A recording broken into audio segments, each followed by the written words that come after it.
Hi అండి అందరికీ. అందరు ఎలా ఉన్నారు? నేను వైకుంఠ ద్వార దర్శనంకి తిరుమలకి వెళ్ళేసి వచ్చానండి.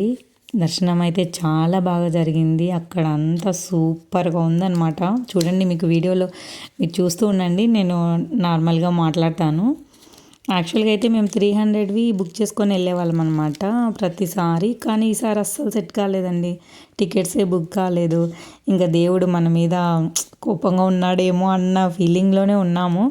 కానీ ఏం పని చేసినా కూడా ఆయనే గుర్తొస్తున్నాడు. అది స్టార్ట్ అయినప్పటి నుంచి, అది ఏకాదశి రోజు నుంచి నా వల్ల కాలేదు, వెళ్ళాలనే ఫీలింగ్లోనే ఉన్నాను నేను అసలు. ఇంకా మా హస్బెండ్తో చెప్తే సరే, ఇంకా తను మాలలో ఉన్నాడు కదా, అక్కడ 1-2 డేస్ అట్లా పడితే తనకు కష్టమైపోతుంది పూజకు అనేసి, నేను రాను, పిల్లల్ని చూసుకుంటాను, నువ్వు వెళ్ళన్నారు. మా అత్త కూడా సపోర్ట్గా ఉన్నారు. సో అందుకని నేను వెళ్దామని డిసైడ్ అయిపోయాను. నేను ఒక్కదానే వెళ్దామని డిసైడ్ అయిపోయాను. కానీ నార్మల్ కన్వర్జేషన్లో మా కో సిస్టర్ కూడా వస్తానని చెప్పారనమాట. సరే తోడుంది కదా వెళ్దాంలే అనుకున్నాం. వాళ్ళు తిరుపతిలోనే ఉంటారు వాళ్ళు. నేను ట్రైన్ ఎక్కి వెళ్ళిపోయాను తిరుపతికి. ఇంకా అక్కడి నుంచి మా బావేమో చాలా రష్ ఉన్నారు, 2 డేస్ పడుతుంది, ఉండలేరేమో, చలి పెడుతుంది, కొంచెం ఆలోచించుకోండి, ఇలాగే చెప్తున్నాడు, కన్విన్స్ చేస్తున్నాడు అనమాట, ఇంటికి వెళ్ళిపోండి అన్నట్లు. లేదు నేను స్వామి నన్ను పిలుస్తున్నాడు, నేను ఖచ్చితంగా దర్శనం చేసుకొని వెళ్తానని చెప్పి వెళ్ళాను. చూస్తే నైట్ 10 o'clockకి బయలుదేరాం తిరుమలకి. పైకి వెళ్ళేసరికి 11-11:15 అలా అయింది. అక్కడ అనౌన్స్ చేస్తున్నారనమాట, సర్వదర్శనంకి లైన్ తీసుకోవట్లేదు, మార్నింగ్ అభిషేకం ఉంది, 10 o'clockకి అట్లా రండి అనేసి లైన్ తీసుకుంటారని. ఇంకా అస్సలు ఏడుపు వచ్చేసింది. ఏం చేయాలి దేవుడా, ఇక్కడికి వచ్చి చిక్కున్నామా ఏంటి అనిపించింది. ఇంకా అంతా ఆయనే అనేసి సప్తగిరిలో కొంచెం రూమ్లు ఇచ్చే చోట ప్లేస్ ఉంటే అక్కడ పడుకొని 5:30కి లేసి ఫ్రెష్ అప్ అయిపోయి క్యూ లైన్లోకి వెళ్ళిపోయాం. 6:30కి అలా.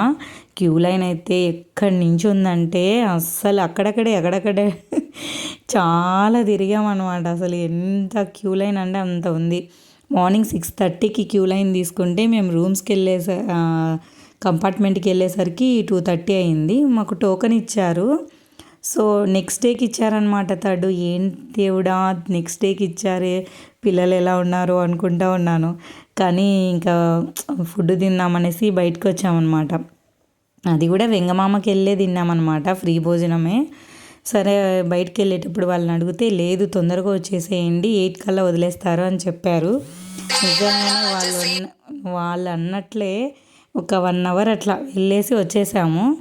7:15కి అలా వదిలారనమాట. చాలా బాగుండింది. అయితే అంత ఇదిగా అనిపించలేదు, వీళ్ళు ఉన్నారు కాబట్టి తోడు. 7:15కి అలా వదిలేశారు దర్శనానికి. 8:37కి అలా వచ్చేసామన్నమాట. దర్శనం అయితే సూపర్గా జరిగింది. ఇంకా డెకరేషన్ గురించి అస్సలు చెప్పాల్సిన అవసరం లేదు. లోపల అస్సలు ఆ ఫ్లవర్స్, దేవుడా చూస్తుంటేనే స్వర్గం ఎక్కడో లేదు, ఈయన దగ్గరే ఉందన్నంత బాగుందన్నమాట. ఇంకా పూలు, అప్పటికి మేము 3rd డే వెళ్ళాను కదా నేను. January 1st రోజు ఈవినింగ్ వెళ్ళాను. నాకు 2nd నైట్కు దర్శనం అయిందనమాట. సో అప్పటికే ఫ్లవర్స్